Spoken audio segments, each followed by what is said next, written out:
Saludos. Seguimos con el curso que estamos desarrollando en el Centro Español de Sindonología, que hemos titulado Así fue la pasión de Cristo, y hemos subtitulado algunas claves sobre los últimos momentos de la vida de Jesús. El capítulo que vamos a desarrollar ahora es el capítulo tercero, que hemos denominado el discurso escatológico, y vamos a abordar precisamente lo que se refiere a unas palabras misteriosas de Jesús, que cuando llega a Jerusalén dice que el templo va a ser arrasado, y habla también del fin de los tiempos. Bueno, todo esto lo iremos abordando en los próximos minutos. De momento, simplemente decir que estamos en el Centro Español de Sindonología, que es una asociación que se dedica a la historicidad de Jesús a partir de sus vestigios, que muchas veces se denominan reliquias, pero también otros, como por ejemplo la historicidad de los evangelios.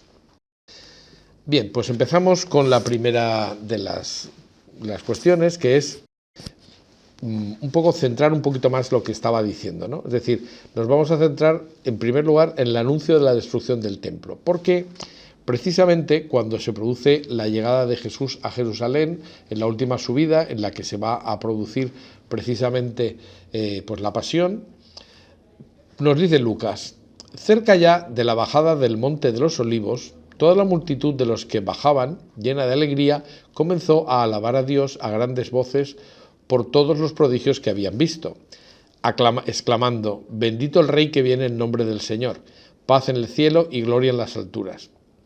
Algunos fariseos de entre la multitud le dijeron: Maestro, reprende a tus discípulos. Y él respondió: os digo que si estos callan, gritarán las piedras.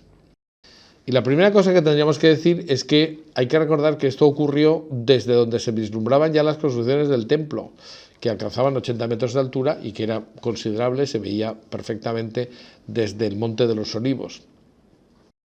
Y por tanto, las piedras a las que Jesús se refiere serían las piedras del templo, que surgían ante los ojos de los que le acompañaban, ¿no?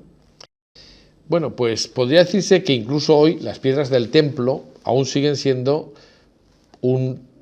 más que un simple recuerdo, sino que gritan la función sagrada que tuvo el templo en su momento, puesto que siguen dando testimonio también de la verdad mesiánica de Jesús. Pero a continuación, Jesús se vuelve a referir al templo, vislumbrando su futuro y el de Jerusalén. Y nos pone en su boca lo que dice Lucas: y te aplastarán contra el suelo a ti y a tus hijos que están dentro de ti, y no dejarán en ti piedra sobre piedra, porque no has conocido el tiempo de la visita que se te ha hecho. Es decir, parece claro que ese no reconocimiento de Jerusalén del Mesías, o de ese carácter mesiánico de Jesús, es el que hace que el templo sea condenado, ¿no? Seguimos con Mateo 24, 1, 2, que dice: salió Jesús del templo, una vez realizadas las cosas que hizo, salió Jesús del templo, y cuando se alejaba, se le acercaron sus discípulos para mostrarle las edificaciones del templo. Pero les dijo: ¿veis todo esto? Os lo aseguro, no quedará aquí piedra sobre piedra que no sea destruida. Este sitio está marcado actualmente en Jerusalén con una pequeña construcción en forma de lágrima, que se llama la capilla del Dominus Flevit, en el Monte de los Olivos de Jerusalén. Delante de esa capilla existe una visión fantástica de lo que es la Jerusalén actual. No es evidentemente la Jerusalén del tiempo de Jesús, pero han tenido el constructor una magnífica idea, que es, en lugar de poner un retablo delante del altar, poner una ventana a partir de la cual se ve Jerusalén, lo cual es una forma fantástica de evocar precisamente esa visión de Jerusalén que tuvo Jesús y sus palabras, y las lágrimas que suscitó precisamente el pensar la destrucción que iba a tener ese templo, que era fantástico, ¿no? Bueno, a continuación pues nos centramos en lo que dice Jesús, que es, la verdad es que bastante llamativo. Dice: Jerusalén, Jerusalén, que matas a los profetas y lapidas a los que te son enviados. ¿Cuántas veces he querido reunir a tus hijos como la gallina reúne a sus polluelos bajo las alas, y no habéis querido? He aquí que vuestra casa va a quedar desierta. Pues os digo que ya no me veréis hasta que digáis: bendito el que viene en el nombre del Señor. Aquí hay dos frases que merecen un comentario. Primero, lo de como la gallina reúne a sus polluelos, porque es una figura curiosísima de Dios reuniendo a sus polluelos como a sus hijos, ¿no? Y por otra parte, cuando dice, he aquí que vuestra casa va a quedar desierta. Vamos por partes. Bueno, estas palabras manifiestan el amor profundo de Jesús por Jerusalén, que busca el sí de la ciudad santa sin lograrlo. ¿Y por qué no lo logra? Por el libre albedrío de los polluelos, que hace que estos rechacen el amor de Dios y quieran ir por libre, cosa que hacen los humanos habitualmente. Pero en cuanto a la imagen de la gallina protectora, pues la verdad es que no es nueva de Jesús, ya viene del Antiguo Testamento. Concretamente dice el Deuteronomio, Dios encontró a su pueblo en tierra desierta y le envuelve, le sustenta, le cuida como a la niña de sus ojos, como uno que vela por su nidada, revolotea sobre sus polluelos, así despliega él sus alas y le toman, lo lleva sobre sus plumas. Bueno, también el Salmo 36 dice, qué inapreciable es tu misericordia, oh Dios, los hombres se acogen a la sombra de tus alas. O sea que, aunque nos parezca sorprendente, esta figura, no obstante, pues tiene raíz ya en el Antiguo Testamento. Pero más allá de la anécdota, tenemos que decir que la consecuencia del rechazo de Jerusalén es que el templo ya no será el lugar donde Dios ha puesto su nombre, sino solamente, como se cita, vuestra casa. La expresión vuestra casa concretamente vuestra casa va a quedar desierta, es una cita de Jeremías y Ezequiel, dos profetas que habían anunciado que Dios abandonaría el templo.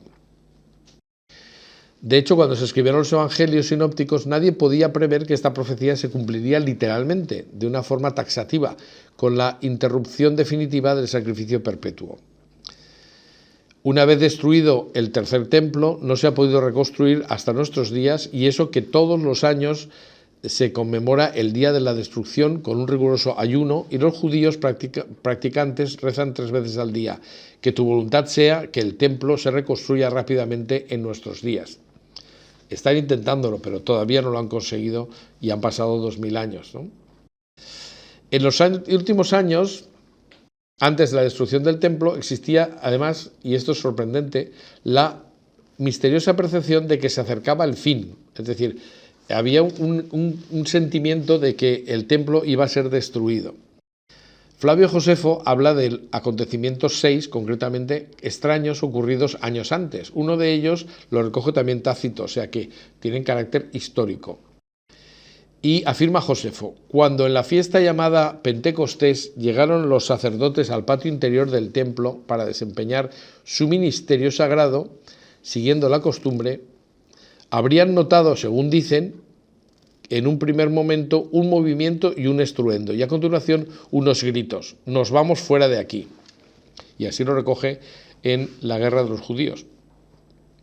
Por otra parte, nos vamos, es curioso porque es la primera persona del plural, que es la típica forma de hablar bíblica de Dios, es decir, habla en el plural majestático. Y además algunos han pensado que es una referencia a que Dios es trino también. Pero bueno, de momento lo que tengo que decir es que había una tendencia a pensar que el templo iba a ser destruido y que habían pasado una serie de acontecimientos que hacían pensar que iba a ocurrir algo. Pero el discurso escatológico de Jesús no se limita a la destrucción del templo, del que no quedaría piedra sobre piedra, sino que habla de más cosas. Y vamos a verlo. El gran discurso escatológico de Jesús se refiere, por una parte, como digo, a la destrucción del templo, pero también a la destrucción de Jerusalén, al juicio final y al fin del mundo. Lo recogen los 3 sinópticos, pero Ratzinger, en Jesús de Nazaret, o sea, el Papa Benedicto XVI, lo considera el texto más difícil de los evangelios por la complejidad de su contenido. En parte refiere a acontecimientos que ocurrieron inmediatamente después, que está comprobado que ocurrieron, pero también otros que van más allá de las realidades temporales, es decir, que es un discurso que trasciende lo que son los hechos históricos. Anuncia un porvenir que supera nuestras categorías, en continuidad con la ley y los profetas, y explica el conjunto con una trama de palabras de la Escritura en la que se inserta casi como única novedad, la misión del Hijo del Hombre. como veremos al final de esta charla. Vamos a referirnos concretamente por partes a los tres elementos que son fácilmente distinguibles y que he enunciado sobre ese discurso escatológico de Jesús. El escatológico, quiere decir, de los últimos días, ¿no? Del finales. Y precisamente el primer aspecto que vamos a tratar es el fin del templo, porque aquí tenemos claro que son acontecimientos históricos que se produjeron y que podemos constatar y que además los propios historiadores recogen. Bueno, para contextualizar los hechos que dieron lugar a la destrucción del templo, tenemos que fijarnos, mejor dicho, o colocarnos en el año 66 después de Cristo. Los judíos habían expulsado al procurador Gesio Floro, lo que originó la respuesta romana y el inicio de la guerra judía. En buena parte fue una guerra civil, puesto que se inició con una lucha entre los grupos, las distintas corrientes judías. Pues bien, Jesús había dicho: cuando veáis la abominación de la desolación erigida donde no debe, entonces los que están en Judea huyan a los montes. Así que los cristianos, ante el asedio de Jerusalén, se refugiaron al oeste del Jordán, en la ciudad de Pella, actualmente en Jordania. Así lo dice Eusebio de Cesarea y Epifanio de Salamina en sus respectivas obras. Y por otra parte, la expresión simbólica, la abominación de la desolación, es tomada del libro de Daniel 9:27 y otras referencias, donde se alude a la profanación helenística del templo. Luego estaba clarísimo a lo que se refería Jesús, ¿no? Que iba el templo a ser profanado. La guerra judía supuso una auténtica masacre. Según Mittelstattel, hubo unos 80.000 muertos en la toma de Jerusalén. No obstante, está muy lejos de lo que dice Flavio Josefo y Orosio, que hablan de 1.100.000, e incluso de los 600.000 muertos que cita Tácito. Está claro que esta guerra supuso una masacre, aunque no sabemos exactamente la cuantía de gente que murió, aunque cabe pensar que fue una gran cantidad de personas. ¿Y cómo ocurre esto? En realidad, Vespasiano, que luego fue emperador, había sido encargado por Nerón de dirigir la guerra contra los judíos rebeldes. Pero el 1 de julio del año 69 fue nombrado nuevo emperador y, desapareciendo de Jerusalén, lógicamente va a Roma y nombra encargado de esta guerra a su hijo Tito, que luego también sería emperador. Tito había llegado a Jerusalén, o llegó a Jerusalén, en torno a la Pascua, concretamente el 14 de Nisan del año 70. Y Juan de Giscalia, jefe celote de la insurrección, en una lucha civil, pues metió en el templo a combatientes armados disfrazados de peregrinos, y estos realizaron una matanza de los seguidores de su rival Eleazar ben Simón, contaminando con su sangre, con la sangre de los inocentes, el santuario. Es decir que, por tanto, surge la guerra, surge como una guerra civil entre bandos, como he dicho. Pues bien, Jesús acertó plenamente en lo que se refiere a la destrucción del templo de Jerusalén, que es un acontecimiento perfectamente documentado. Tenemos una crónica absolutamente detallada, lo cual es casi un milagro, de los acontecimientos que ocurrieron a través de las palabras de Flavio Josefo. Y por tanto, vamos a entrar en lo que dice Flavio Josefo y antes de ello, quién es y por qué escribe sobre esto. De momento hay que decir que Flavio Josefo nació en Jerusalén en una familia ilustre. Su padre pertenecía a la primera de las 24 familias sacerdotales y su madre procedía de la estirpe real de los Asmoneos, de donde estaban los reyes de Jerusalén.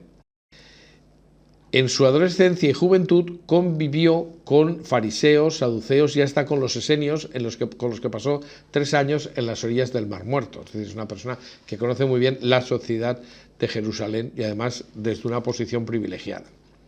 Tenía 29 años cuando estalló la primera rebelión contra Roma y él personalmente dirigió la defensa de Galilea y como comandante de la plaza de Jotapata resistió 47 días con tal fuerza y coraje que impresionó al comandante jefe romano, que era Vespasiano, quien precisamente en respuesta a su valor le perdonó la vida. Lo curioso es que, llevado ante Vespasiano, Flavio Josefo le pronosticó que se convertiría en emperador. Y cuando esto sucedió, 2 años después, en el año 69, el propio Vespasiano le puso en libertad y esto hizo que se pasara al bando romano. Y de hecho actuó como intérprete y experto en asuntos judíos a las órdenes del nuevo responsable de las operaciones, que era el hijo de Vespasiano, Tito.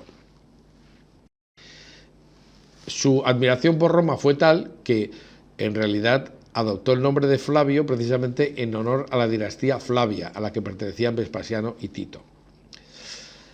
Flavio Josefo, desde su nuevo punto de vista prorromano, intenta persuadir al jefe celote, Joanán de Giscala, a rendirse, diciéndole: creo que Dios ha abandonado este lugar sagrado y se ha puesto de parte de los romanos a los que vosotros combatís. Es decir, Dios se ha cambiado de bando como yo mismo me he cambiado de bando, ¿no?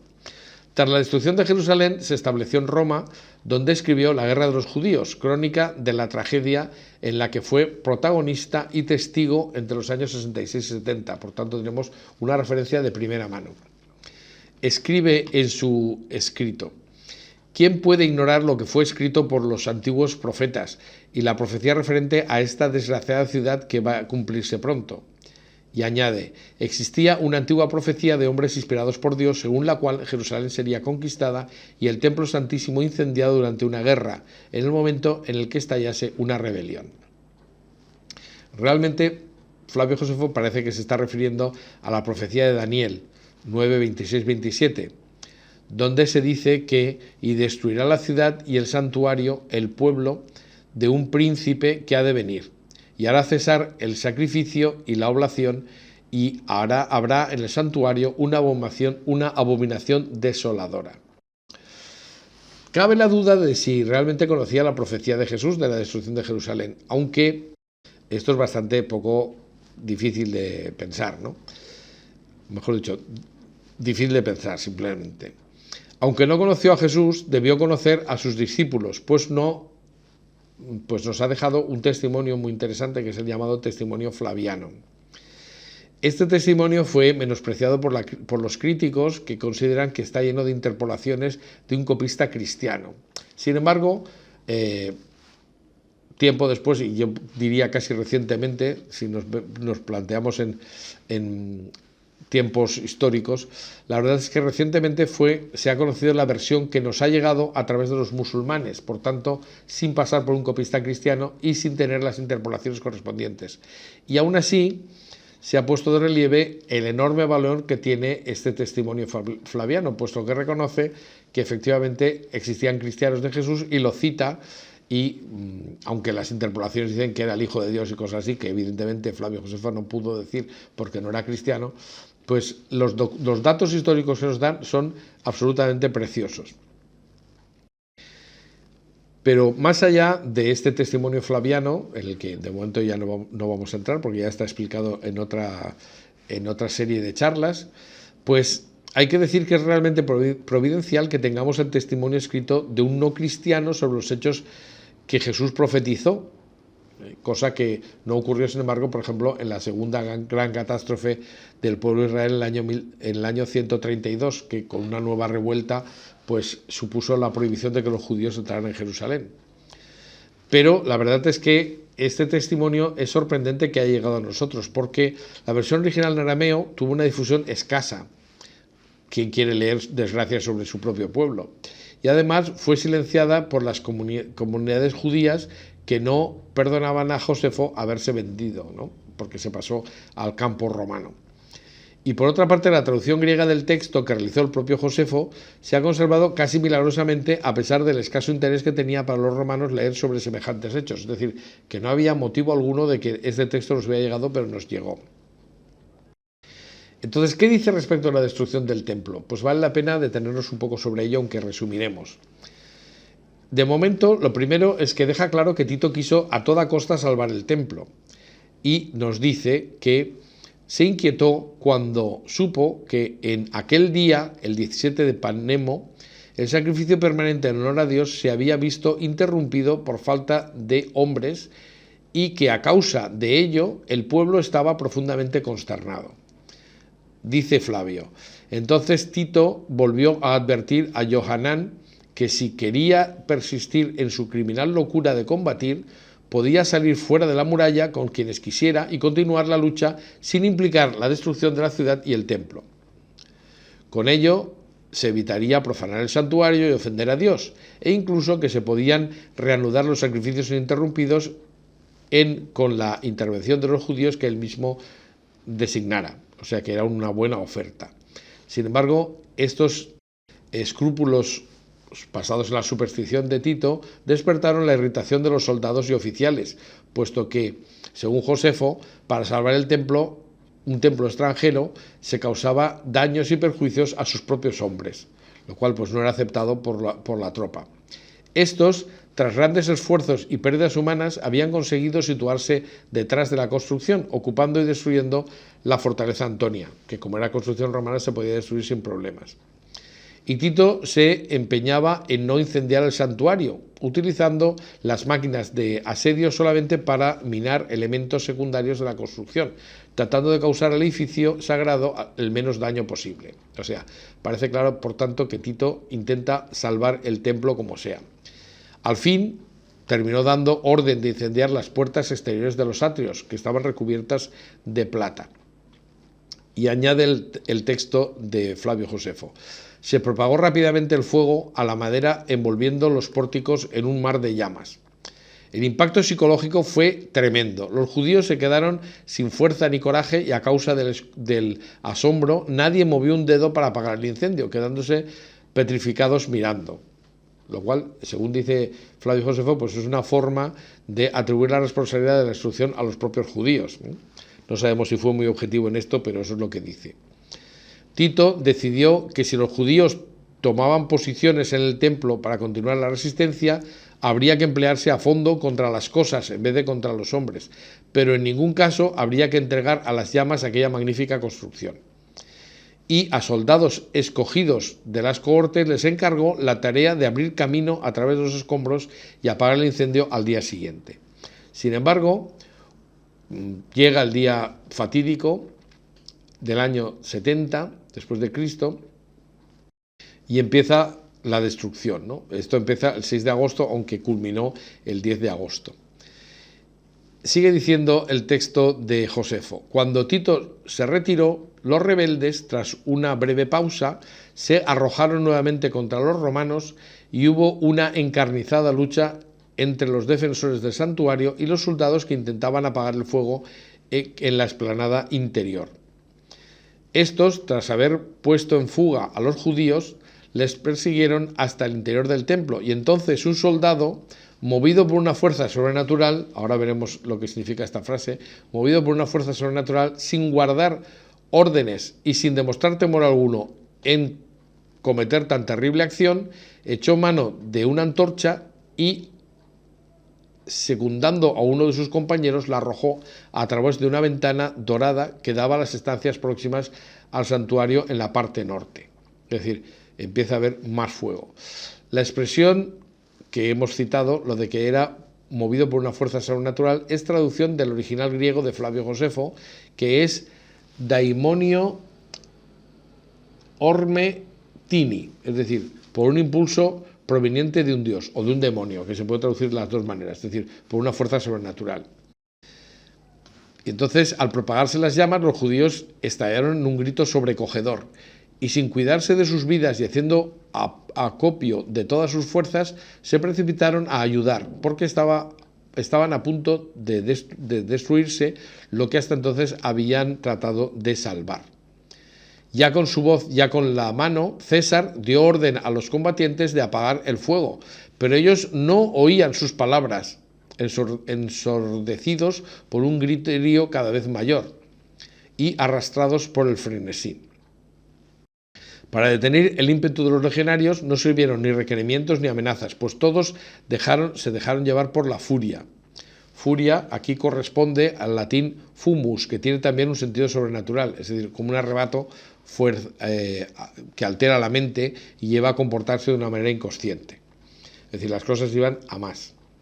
Tito, viendo que no podía detener la furia de los soldados y que al mismo tiempo el incendio se propagaba inexorablemente, entró en el templo, seguido de sus generales, para ver el lugar sagrado y los objetos en él contenidos. Y como las llamas no habían llegado hasta el interior, pensó que el lugar todavía podía ser salvado, y tras darse prisa, en salir, se puso a exhortar y personalmente a los soldados a que apagaran el incendio, dando al mismo tiempo orden al liberal, centurión de su guardia, de lanceros, de obligar a bastonazos a todo aquel que no obedeciera sus órdenes. O sea, que estaba claro que tenía intención de salvar el templo como fuera, incluso dando bastonazos a sus propios hombres, ¿no? Pero los soldados, a pesar del respeto debido a César y de su temor ante las amenazas del centurión, se dejaron llevar por la furia, su odio contra los judíos y su incontenible ímpetu guerrero. Así que, de repente, uno de los que habían entrado en el templo, cuando ya César había salido para intentar detener a los soldados, lanzó en la oscuridad una antorcha contra los goznes de la puerta del Sancta Sanctorum.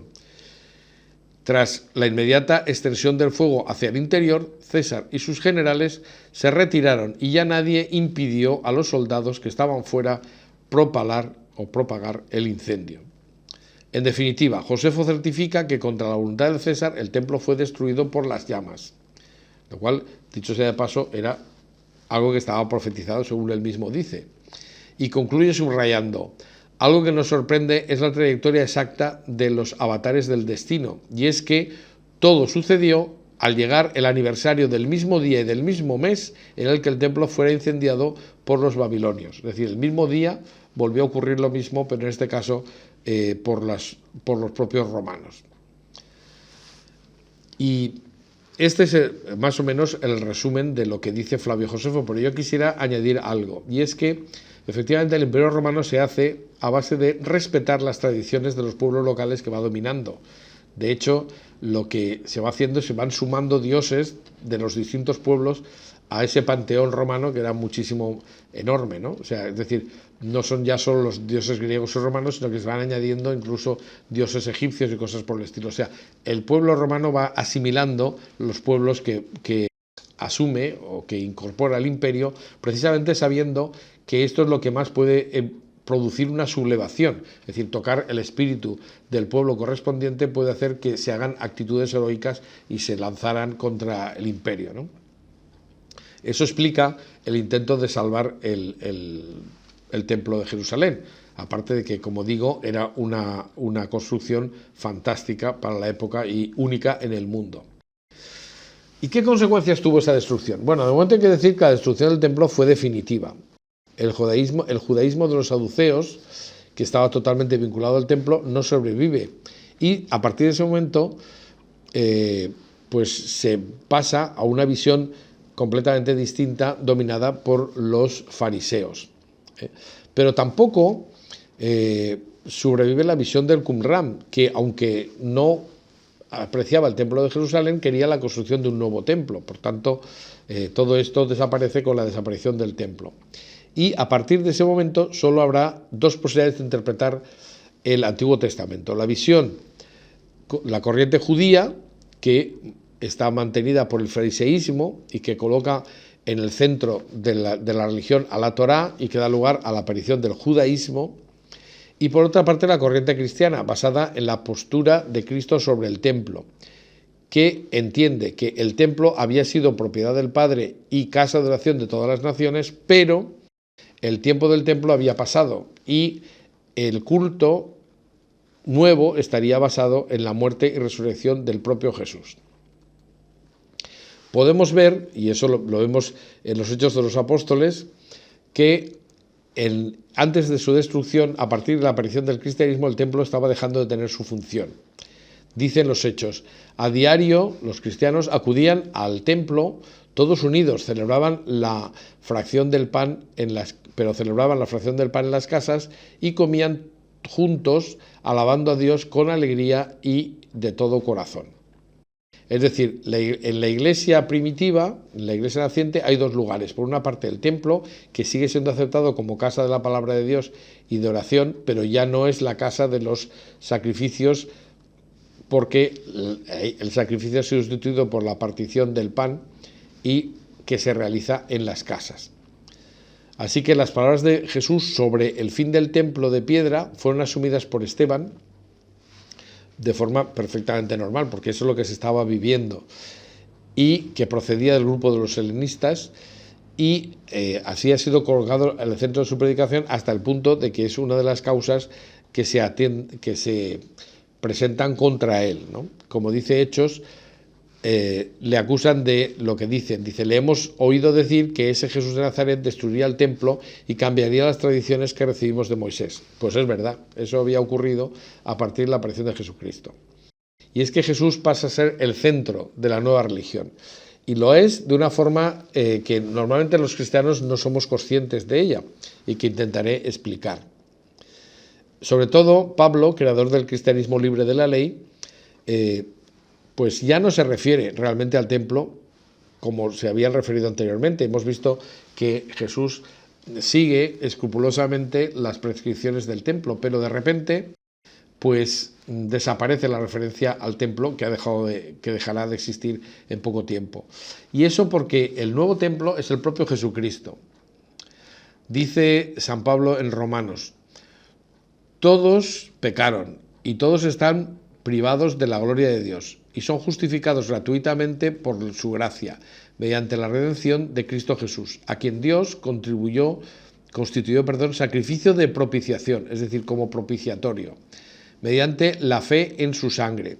Claro, aquí necesitamos saber lo que es el propiciatorio, porque el propiciatorio, en griego ilastarion y en hebreo kamporet, era la cubierta del arca de la alianza donde estaba la presencia de Dios. Es decir, en esta imagen vemos precisamente donde los ángeles cubren con sus alas, ahí en el centro es donde se suponía que se producía la aparición de la presencia de Dios. Y en el día de la expiación era rociada esa tapa del arca de la alianza con la sangre del novillo que era víctima de expiación de los pecados de los hombres. Es decir, se intentaba reflejar simbólicamente que al unirse la sangre en la que se habían reunido todos los pecados de los hombres en el lugar de la presencia de Dios, ante la presencia de Dios, habían quedado purificados todos. Es decir, que esto, que se refleja de una forma en el templo, de una forma, dijéramos, simbólica, pues tiene su verdadera significación cuando llega Jesús, porque Jesús es la presencia del Dios vivo y en él se cumple lo que ese rito de la expiación debía expresar. Es decir, con el sacrificio de Cristo en la cruz, el resucitado es el nuevo templo, él solo, porque es el verdadero lugar donde se contacta, donde se produce el contacto de Dios y el hombre. Y ese contacto es el que redime de los pecados a la humanidad. Así que esto está claro. O sea, el fin del templo supuso también el fin de la antigua religión, la aparición de una visión, la visión cristiana, en la que el templo es el propio Jesucristo que redime, precisamente es el propiciatorio, el que propicia esa salvación del hombre. Bueno, seguimos con el discurso escatológico. Y el segundo punto que vamos a abordar es el tiempo de los paganos, nuestros días. Es decir, desaparecido el templo, ¿tenía que desaparecer inmediatamente también Jerusalén y ser el fin del mundo? Pues vamos a ver. Con la destrucción del templo se cumplió la profecía de Daniel. Y hará cesar el sacrificio y la oración, y habrá en el templo una abominación desoladora. Y también dice Jeremías que haré de esta casa en la que se invoca mi nombre, en que confiáis vosotros, y de este lugar que os di a vosotros y a vuestros padres, lo que hice de Silo. Y os arrojaré de mi presencia como arrojé a vuestros hermanos, a toda la progenie de Efraín. Es decir, pues está claro que iba a ser producida la expulsión del templo, ¿no? En ese sentido dice Guido Cavalieri, biblista contemporáneo, que sobre la explanada de Jerusalén, en los restos de lo que fue el santuario de la ciudad santa, la fe vislumbra el cumplimiento de las profecías sobre este signo visible hasta que se cumplan los tiempos de las naciones. Es decir, desaparecido el templo, entramos en una fase que es el tiempo de las naciones, que tiene que ser previa, es decir, tiene que haber un tiempo, ese tiempo de las naciones, antes de que se produzca el fin de los tiempos. Bueno, leído superficialmente el discurso escatológico de Jesús, da la impresión de que se vincula el fin de Jerusalén con el fin del mundo. Pero, como digo, tiene que haber un espacio de tiempo. Y esto lo tenemos claro en Mateo, que dice, después de la tribulación de aquellos días, el sol se oscurecerá. Entonces aparecerá en el cielo la señal del Hijo del Hombre. Y más adelante dice, os aseguro que no pasará esta generación sin que todo esto suceda. Claro, esto aparentemente indica que después de la destrucción del templo, a continuación vendría el fin de los tiempos. Pero sin embargo, hay una diferencia enorme con lo que dice Lucas, que parece atenuar esta relación de inmediatez, porque dice, caerá al filo de espada, los llevarán cautivos a todas las naciones, Jerusalén será pisoteada por los gentiles, hasta que se cumplan los tiempos de los gentiles. O sea, es decir, los gentiles tienen que tener un tiempo antes de que se produzca el fin. Y Lucas refiere esta frase en el discurso escatológico de Jesús, en el que se mezclan preanuncios del fin de la ciudad santa y del fin del mundo. Entonces, ahí hay una confusión y una mezcla entre las dos afirmaciones. El tiempo de los gentiles o de las naciones son los nuestros, desde la muerte de Cristo hasta su regreso. Y eso de pisotear Jerusalén equivale a pisotear el templo, porque era el centro y el símbolo de la ciudad santa y del trono de Dios. De hecho, en la separación del atrio de los gentiles, abierto a todos, o el santo, existían rótulos en hebreo, griego y latín que advertían de que todo no judío que traspasase aquel lugar, aquel límite, sería castigado con la pena de muerte. Es más, se han descubierto 2 de estos textos y uno de ellos todavía conserva señales de los golpes producidos durante la destrucción del templo. Es decir, el tiempo de las naciones tiene que ser un templo en el que ya no se dan las condiciones anteriores, donde los gentiles no podían entrar. Entonces, ¿qué significa esto? El tiempo de los gentiles o de la iglesia de los pueblos del mundo no es un invento de Lucas tampoco, sino que es patrimonio de todos los evangelios. Porque si leemos con atención, veremos que se ha acusado a Lucas de haber cambiado el mensaje original de Jesús y de aplazar el tiempo del fin. Y sin embargo, inventándose el tiempo de la iglesia, y sin embargo también Mateo y Marcos, con palabras diferentes, dicen cosas parecidas, ¿no? Dice Mateo, se proclamará esta buena nueva del reino en el mundo entero, para dar testimonio a todas las naciones, y entonces vendrá el fin. Es decir, tiene que haber una proclamación, por tanto, tiene que haber un tiempo que sería el tiempo de los gentiles o el tiempo de las naciones. Y dice Marcos, y es preciso que antes del fin sea proclamada la buena nueva en todas las naciones. Así que el fin del mundo no puede llegar antes de que haya llegado el Evangelio a todos los pueblos. De hecho, podemos decir que el cristianismo primitivo no tenía una idea cronológicamente adecuada de la duración de estos tiempos de los paganos y pensaban que iba a ser inminente, eso es verdad. Pero quizá también esa sea la clave para interpretar por qué la predicación del Evangelio se hizo tan rápidamente, ¿no? La urgencia de la evangelización en la generación apostólica no está motivada tanto por una cuestión sobre la necesidad de conocer el Evangelio para salvarse individualmente, sino el convencimiento de que si no se predicaba el Evangelio en todos los pueblos de la tierra, los conocidos, pues no llegaría a la segunda venida de Cristo, que era la que ellos consideraban importante, ¿no? En todo caso, está claro que este discurso ha sido compuesto con piezas sueltas que se habían transmitido y constituyen un desarrollo, no son un desarrollo lineal. Es decir, lo que se está hablando aquí, en ese discurso de Jesús, son una serie de elementos que se han colocado juntos, pero que no significan un desarrollo inminente de los hechos. De hecho, ¿qué es lo que ha pasado desde la destrucción del templo hasta nuestros días? Pues está claro que el templo quedó profanado y deshabitado. Y como vamos a ver, han pasado muchas cosas en lo que es la explanada del templo de Jerusalén. Concretamente, desde el año 70, pues el tributo de los judíos, ahora en la diáspora, se seguía recaudando, lo hacían los romanos, pero se destinaba al templo de Júpiter sobre el Capitolio de Roma. Allí es donde Tito había depositado ante el altar de Zeus los despojos del santuario de Jerusalén, es decir, el gran candelabro de oro de los 7 brazos, la mesa también de oro macizo de los panes de la proposición y un ejemplar de la Torá, la ley judía. Posteriormente, entre el año 132 y 135 después de Cristo, a raíz de la insurrección de Bar Kokhba, Adriano prohibió al pueblo judío el acceso al territorio de Jerusalén y los alrededores. Llegamos al año 135 después de Cristo. El emperador Adriano, tras finalizar la segunda rebelión judía, reconstruyó la ciudad pasando a llamarla Elia Capitolina.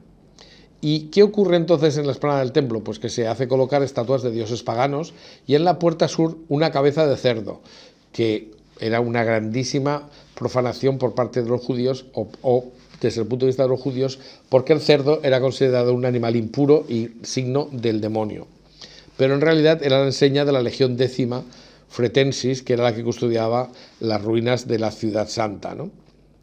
Bueno, es decir, ni visos de que el templo fuera a reconstruirse nunca, ¿no? Posteriormente, el reinado de Constantino, los cristianos edificaron una iglesia sobre la explanada del templo. Y continuó la prohibición a los judíos de vivir en la ciudad, donde no podían aproximarse a las murallas bajo pena de muerte. Solamente se permitía a los judíos visitar la ciudad una vez al año para conmemorar la destrucción de Jerusalén y hacer luto ante el muro del templo, que terminó llamándose el muro de las lamentaciones o muro de los lamentos, y que hoy en día pues es casi la única parte que se puede venerar del templo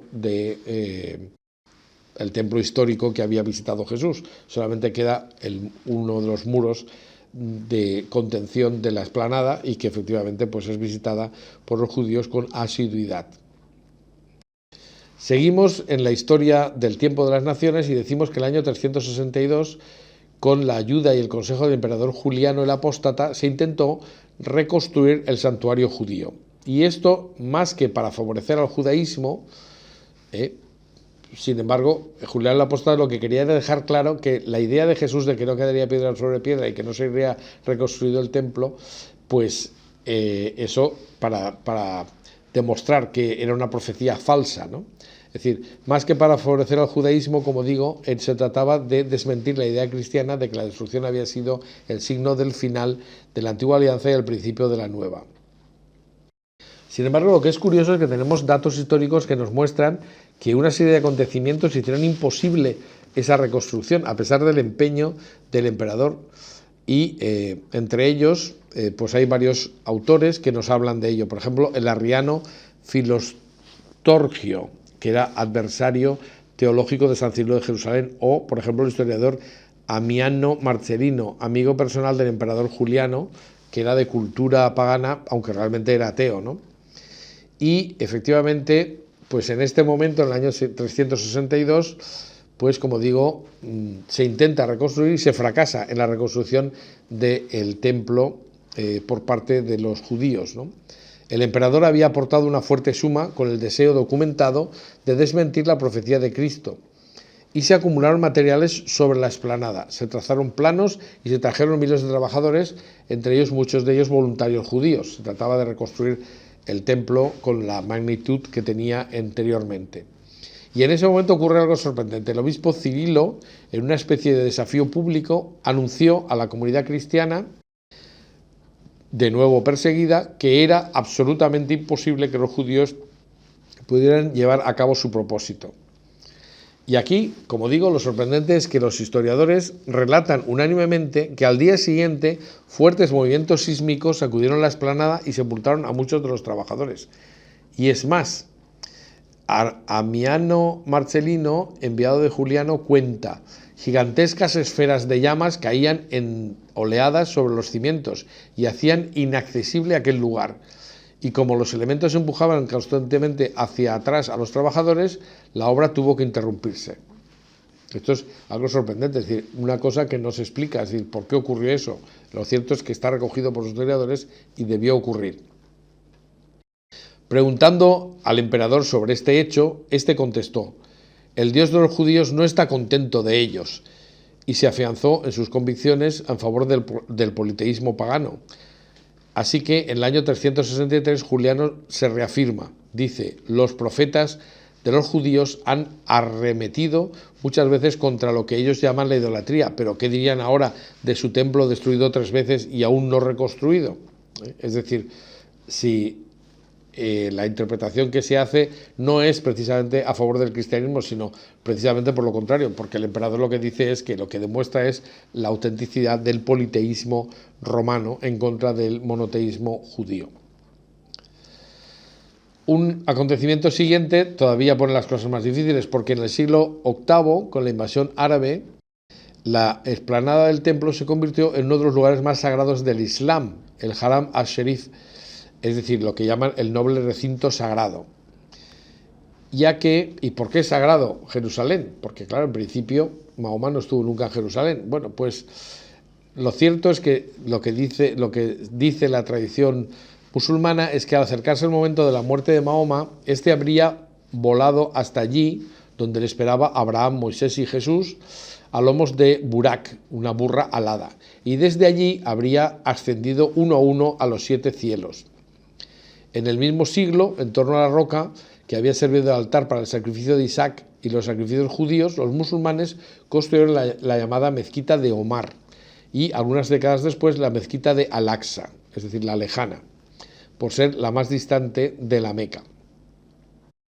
Este edificio, es decir, la mezquita de Omar, la verdad es que es de una belleza considerable, pero es algo que no parece que se vaya a poder destruir para hacer un templo judío, porque eso sería absolutamente impensable tal como está la situación en Oriente Próximo, ¿no?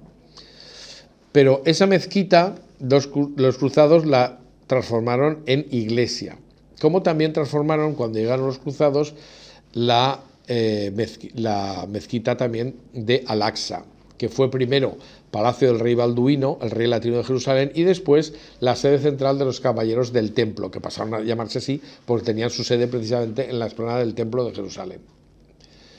Después, una vez llegado el triunfo de Saladino y recuperada la ciudad por los musulmanes, en el año 1187, ambas iglesias pasaron a ser mezquitas de nuevo y así están hasta la actualidad.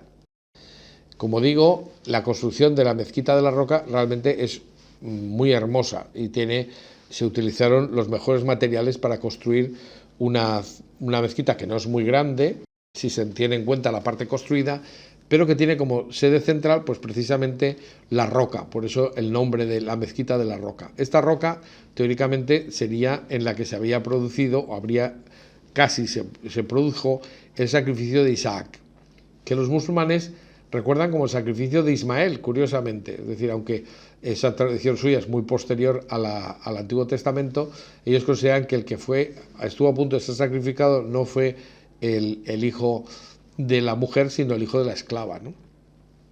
También la mezquita de Al-Aqsa actualmente pues es de una belleza considerable, habiéndose mejorado a lo largo de los años y colocándose pues estas columnas de mármol que son realmente muy hermosas. Y llegamos al tiempo actual, ¿no? Es decir, en 1967 los judíos toman la colina del templo, pero el general Moshe Dayan, en nombre del pueblo, del gobierno israelí, garantizó a los musulmanes el libre y exclusivo uso de la explanada, lo cual, dicho sea de paso, era una operación de carácter político, porque evidentemente los judíos podían esperarse, pero los musulmanes se hubieran lanzado a tumba abierta para acabar con esa profanación, según ellos, de esa zona que, como digo, para ellos es uno de los lugares santos del Islam. Se evitaba así, con esta decisión del general Moshe Dayan, la exasperación de los musulmanes, que consideraban el lugar más sagrado después de la Meca y que, como digo, estaban dispuestos a lanzar una guerra para defender las mezquitas, costara lo que costara. Esa garantía de que no iba a destruirse las mezquitas pues apaciguó un poco los ánimos. Y a esto ayudó que los judíos se autoprohibieran acceder a la explanada para evitar una profanación, afirmando que no sabían exactamente dónde se encontraba el Sancta Sanctorum y que en el Sancta Sanctorum solamente podía penetrar el sumo sacerdote. Entonces, para evitar profanaciones, nadie debía subir a la explanada del templo. Así que desde entonces los judíos se limitan a reunir en la sinagoga, situada junto al Muro de las Lamentaciones, que se puede visitar, y que desde allí se llora con grandes llantos el aniversario cada día de la destrucción. O sea que esta es la situación actual, es decir, lo que ha ido ocurriendo a lo largo de los siglos desde la destrucción del templo no hace prever que sea fácil una reconstrucción inmediata, ni muchísimo menos. Es más, lo que se piensa, lo que el propio San Pablo nos dice es que uno de los anuncios del fin de los tiempos será la conversión del pueblo de Israel. Y así, como digo, San Pablo dice a los romanos: ¿entonces qué? ¿Que Israel no alcanzó lo que buscaba? De ninguna manera, sino que por su caída vino la salvación a los gentiles, de modo que aquellos se llenen de celos. Y si su caída es riqueza para el mundo y su menguar riqueza para los gentiles, ¿qué no será su plenitud? Y profetiza que antes del regreso de Cristo entrará en la iglesia todo el pueblo judío. Dice: porque no quiero, hermanos, que ignoréis este misterio, para que no presumáis de sabios. El endurecimiento ha venido a una parte de Israel hasta que entre la plenitud de los gentiles, y así todo Israel se salvará. Así dice en Romanos 11, 25, 26. Este es el tiempo de los gentiles, el tiempo de las naciones, que no es el fin del tiempo. Pero ahora tenemos que abordar ya brevemente la última parte del discurso escatológico de Jesús, porque al final sí que se refiere al fin del mundo. Y dice Marcos: habrá en aquellos días una tribulación como no la ha habido igual desde el principio de la creación que hizo Dios hasta ahora, ni la habrá. Y de no acortar el Señor estos días no se salvaría nadie. Pero afirma: entonces, si alguien os dijese: mira, aquí está el Cristo, o mira, allí está, no os lo creáis. Surgirán falsos mesías y falsos profetas, y harán señales y prodigios para engañar, si fuera posible, a los elegidos. Vosotros estad alerta, todo os lo he predicho. Después de aquella tribulación, el sol se oscurecerá, y la luna no dará su resplandor, y las estrellas caerán del cielo, y las potestades de los cielos se conmoverán. Entonces verán al Hijo del Hombre que viene sobre las nubes con gran poder y gloria, y entonces enviará a los ángeles y reunirá a sus elegidos desde los cuatro vientos, desde el extremo de la tierra hasta el extremo del cielo. El cielo y la tierra pasarán, pero mis palabras no pasarán. Pero nadie sabe de ese día y de esa hora, ni los ángeles del cielo, ni el Hijo, sino el Padre. Esta es la parte propiamente apocalíptica del discurso, con el anuncio del fin del mundo, el retorno del Hijo del Hombre y el juicio universal.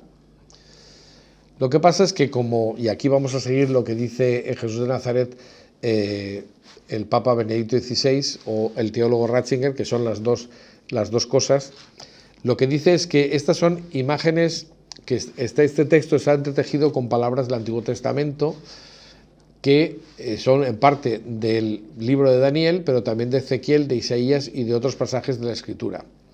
Estas imágenes antiguas que Jesús reinterpreta y los fieles fueron actualizando según sus propias situaciones nuevas, aunque conservando el mensaje, nos siguen sirviendo. Son palabras apocalípticas que nada tienen que ver con la adivinación.